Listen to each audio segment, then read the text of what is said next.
Ashes of Creation's November live stream happened yesterday, and it covered one of the many massive systems in Ashes of Creation, the Artisan system, which encompasses the gathering, processing, and crafting trees and the many sub-professions within each tree. In traditional Ashes style, this system promises to be very complex. And based on what we have seen so far, I think this could easily end up being the most complex crafting system in any MMO if they are able to fully execute on all of their ideas. Which would make one of the many systems that Ashes is aiming to have as the most robust and complex of any MMO. Which part of me absolutely does applaud Intrepid for aiming high with this MMO and not just doing the same low effort systems of previous MMOs. But I will admit there is a skeptic in me that does wonder if they can truly pull off all the scope and all of the complexity of this project in the long run, and I've been saying that for a long time.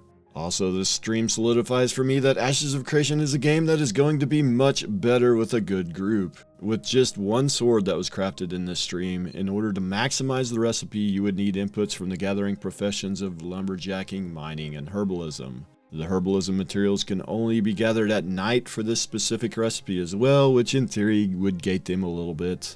And you need inputs from the metalworking and lumber milling processing profession, and of course the weaponsmithing crafting profession. And again, this is a fairly low level craft, not a high level craft, so reliance on others will definitely be a thing for Ashes. Getting into the highlights of the stream, they showcased the recipe they intended to use to craft a Nightblade. For this, they needed a wide range of materials which they gathered and processed throughout the stream. The herbalism materials were nighttime spawns, with the night opal technically still gatherable during the day but hard to see, and the mood bells being a nighttime only gatherable. They showcased the gathering tool crafting, and even here you need materials from multiple areas. The certification process was shown for the Artisan system, which is simply moving up in proficiency from, say, novice to apprentice. They said this might be accompanied by story arcs for the player or the crafting minigame they have talked about in the past, but for this demonstration it was simply just a quest. And on the crafting minigame, they said they're still trying to figure out how exactly they want to fit that into the system, and that's why we are not seeing this yet. We also saw the skill tree for lumberjacking, which had 3 trees. One was yield-based, one was quality-based, and one was surveying. They briefly touched on surveying. It seems to be a way to more easily track higher tier materials. Lower tier materials tend to spawn most places and fill out the world. Higher tier materials are harder to find and spawn randomly, so that is where surveying will come into play. We saw the profession-specific gear and bag system, so you have 3 gear slots that are separate from your adventuring gear for your artisan gear. These provide stat boosts to your professions, as do your gathering-specific bags, which also increase your stack sizes for each profession. Materials that are not a part of that profession can still go in those bags, but do not get the bigger stack sizes. We did see a corrupted area and the corresponding corrupted materials that can spawn there. And we saw the updated nighttime, which is now darker, and the updated skybox. For processing, we saw the lumber milling debarker and the smithy crushing station. These have a default queue of 3, but this can be upgraded. In nodes, this queue is personal to your character. In freeholds, this queue is shared amongst everyone with access. This is done to further time gate the processing branch.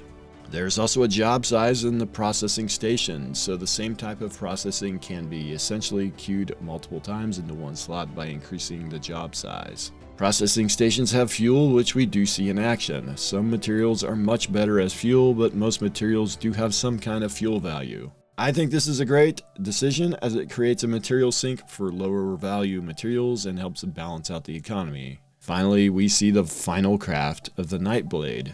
There are required and variable materials that can be added to this recipe. Adding a higher tier of these variable materials can increase the rarity of the crafted item. In this example, they added legendary zinc and legendary oak to create a heroic Nightblade instead of the base uncommon version. Changing the type of materials in these variable slots can change the stat allocation as well. In addition, further sub-recipes might be possible by leveling the recipe. So each recipe will have XP. The more you craft, the more sub-recipes you might unlock. Sub-recipes might also be found in the world just as regular recipes could be. Some recipes might even be sold at vendors as well. So again, the system looks fantastic. It is complex. It will not be easy to make perfect, but if they do, it'll be an incredible system. And if they can execute on some of these complex systems, then I think the hype for this game is very warranted. And in fact, it might even exceed the hype. But again, that's a lot to get right, and so we'll have to see. And now I head back to the Season of Discovery grind. But first, this.